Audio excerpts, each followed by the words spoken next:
I know Dutch farmers are hyper-productive, maybe the best in the world, or certainly among the best. And so my sense was that if the Dutch farmers are upset, a substantial proportion of them, they're like a canary in the coal mine. There's probably something to be upset about. But what percentage of the Dutch farmers do you think are in a situation where they're seriously done with negotiation? And then what does it mean for people in a peaceful polity to be done with negotiation? Well, let's talk about what our government wants to do. So with this nitrogen crisis that they say we now have, they're saying that they need to reduce nitrogen emissions.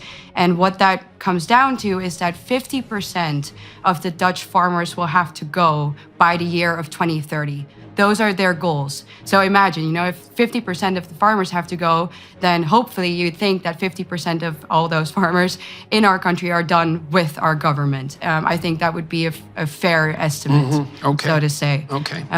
And that means that at least 30% of the livestock will have to be abolished as well. And our government has been, like I said, it's been a war of attrition. They've been doing negotiations for all these years, going back and forth, and over the last couple of months, even more so.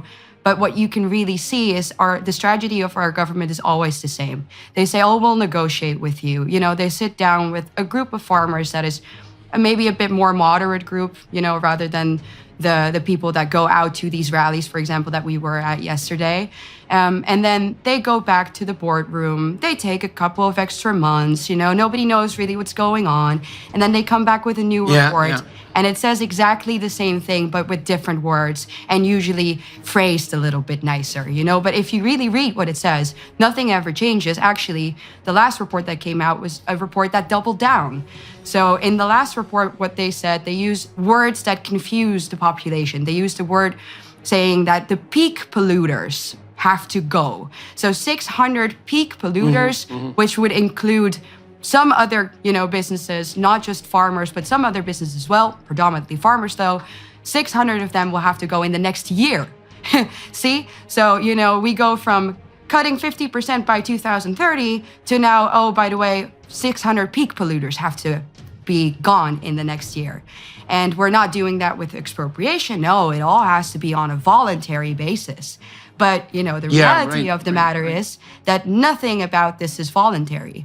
It's a war of attrition. They've been pushing these farmers to despair. We've had so many cases of farmers who've committed suicide already. These people are being tormented by our government. And then if they end up selling at the very end because their license isn't renewed, for example, then our government can still say that it was voluntary. But we all know that nothing about this, in fact, is voluntary. Has the Dutch government itself been cornered by the courts? And is that a consequence of European Union pressure? I think that they are very happy that happened, though. And they go further than what the European Union has told them to do. So the Dutch government isn't innocent in this case. They're not completely just cornered by the courts. They have gone further than what Brussels has told them to do. So I think that is very important because it shows you their true intent. And I think that the true intent that the government has is to get rid of our farmers. They want the land because they need the land. So why does the EU and the courts and the environmentalists and the government have their panties in a knot, so to speak, about nitrogen per se? Like, what's the problem exactly that they're trying to address here? And why do they think that demolishing the farming industry is going to solve that problem? What's their goal? Like, if you had to frame it positively, what would their goal be? Well, the story is that they want to preserve nature. So there are designated areas in the Netherlands that are natural reserves, so to say, and they have decided, it's a political decision, that landscape cannot change. So it has to remain the same. It has to remain the same as it was, for example, 25 years ago. So that means that certain sand dunes, for example, can't have vegetation, or certain plants can't grow there. It needs to look exactly the same. So they say that is to protect nature, but it's a political choice of how you want your country to look, how you want, the landscape, the countryside to look. Actually, if we're talking about nitrogen, we're talking about the wrong level, by the way. If we're talking about the details of this, we're already losing, because this is not about Stickstoff, as they call it here, nitrogen. This is about taking those farms and making Tri-State City. Tri-State City is this giant city. You can see the maps. You and I have talked about it before when you were here, Jordan. Tri-State City is called Tri-State City because it will take most or all of the Netherlands, part of Belgium, and part of Germany into this mega smart city, basically a control city. And it happens to end at Rotterdam, which is at the end of the railhead all the way from Shanghai. So the railway all the way from Shanghai, China, all the way across Asia will go right through the middle of Tri-State City, and we'll be sitting in Tri-State City right now. So you've got to take that farmland. What does the Dutch government make of the fact that, well, you know, Dutch people need food and maybe they need local food, and there's every bit of evidence to assume that the Dutch farmers can provide food much more efficiently and with much less pollution than farmers anywhere else because food's going to have to be imported. Like, is there a vision at all on the government side for what's going to happen when the entire food supply infrastructure is stressed and threatened by the lack of the farmers and the lack of the livestock? And are they giving no credence whatsoever to the necessity for food security? Why would you start coming after farmers in a time of food scarcity? And that's where you come to the question of intent. And I know that people find that to be a scary question. I understand that people are like, oh, well, this is, you know, we live in a liberal democracy. We're in the Western world. Our government would never want us to be hungry. Our government would never want us to starve. Well, I think that that is plain wrong. I think if you control the food supply, you control the people. And our government knows that just as well as China does. You know, that is not something that has left the modern mind, so to say, of the people who rule us. And our farmers are, quite frankly, the only people with the courage and the manpower to stand up to our government. They are an independent group. They function freely, you know, without help of the government oftentimes. They are hardworking. They are Christian. They represent the Dutch spirit more than just, you know, an agricultural sector. They represent, I would say, our culture as a nation. You know, they're a very, very important group. Oftentimes, these businesses have been in Dutch families for centuries on end. It is the backbone of our society. So I think that that is one of the main reasons why they want them gone. Well, I think there is definitely nothing conspiratorial about the idea that our government, you know, caters to the interests of globalists rather than to the people. You know, if they were to listen to what the Vox Populi says, they wouldn't do this. I would say that the majority of Dutch people, although you will never hear that in the mainstream media, do not agree with this. You know, they don't think that expropriation is a good thing, but they are being indoctrinated from all sides that this in fact will help nature, that this in fact will help the climate.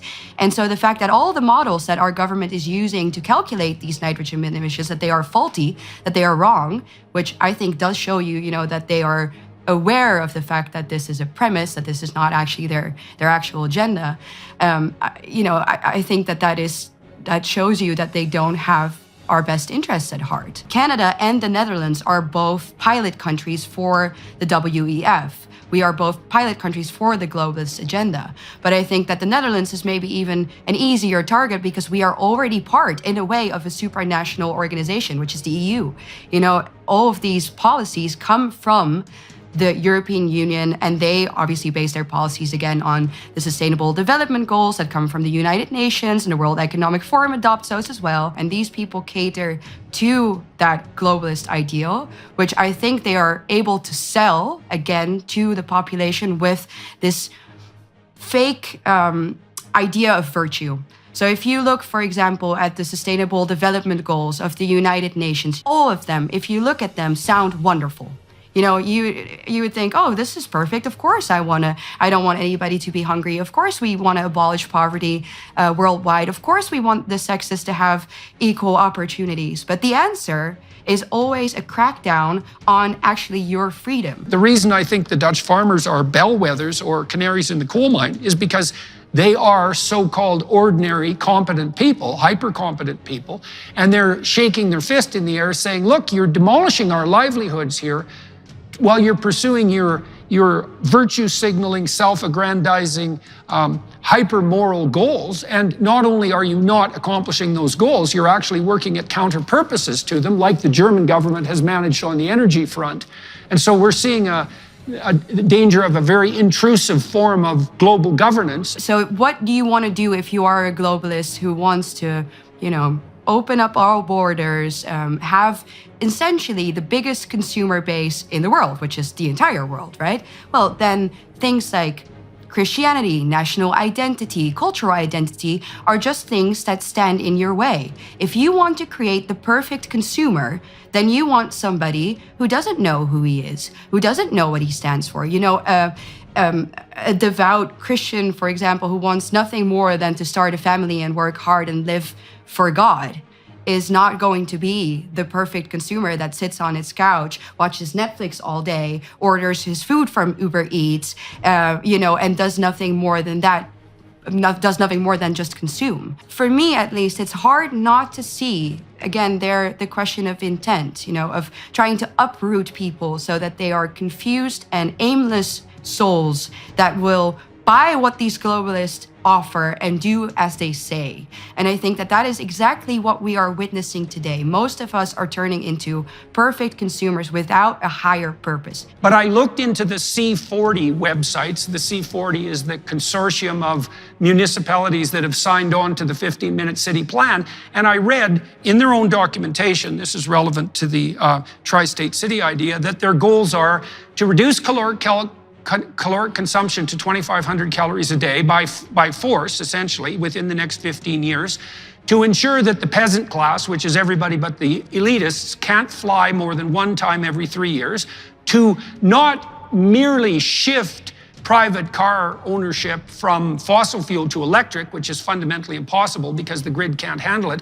but to eliminate 90% of private car ownership so that people are forced to take unbelievably expensive in terms of time utilization and non-existent public transportation systems, and to limit the amount of travel that people can do outside of their neighborhoods. And, and then I watch the legacy media claim that pointing that out is something akin to a right-wing conspiracy, which it most certainly isn't, because you can just find the bloody documentation online. That's probably the fundamental question of our time. So that's why we have to say no to all of these things. We have to say no to CBDCs. We have to say no to digital identity. We have to say no to 15-minute cities, because they're all the same thing. But it's problematic. It's hard in Western society, in the mind of modern men nowadays, to tell them that, those nice little pretexts that they use to sell this to us are not actually the truth. We need a return to real ethical debate about where we want to go as a civilization.